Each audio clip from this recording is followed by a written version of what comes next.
Maraming nagtatanong kung paano mag-invest sa ALFM Global Multi-Asset Income Fund para makakuha ng monthly dividends.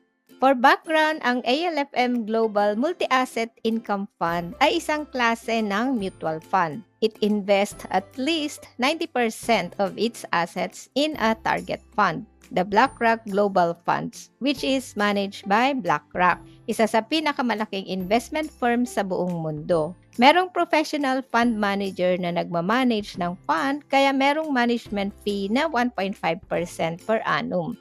Annualized net dividend ay 5.86 to 6.14%.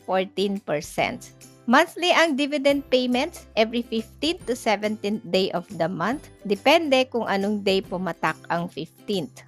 Fund provider is BPI. To invest in BPI, go to bpimanagedfunds.com. Select ALFM Global Multi-Asset Income Fund Peso Class. Then tap Invest. Tap Yes if you have a BPI account. Pero kung wala kang BPI account, tap No and create an account online. Log into your BPI account to link with BPI Fund Provider. You need to take the client suitability assessment. Kailangan aggressive risk ang profile mo para makapag-invest ka sa ALFM Global Multi-Asset Income Fund.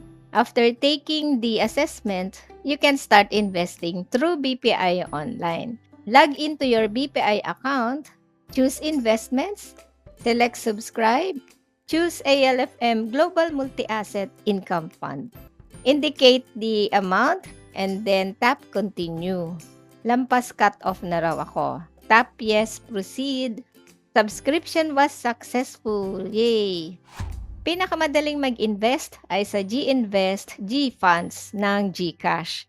Hanapin mo lang ang ALFM Global Multi-Asset Income Fund. Then, bye!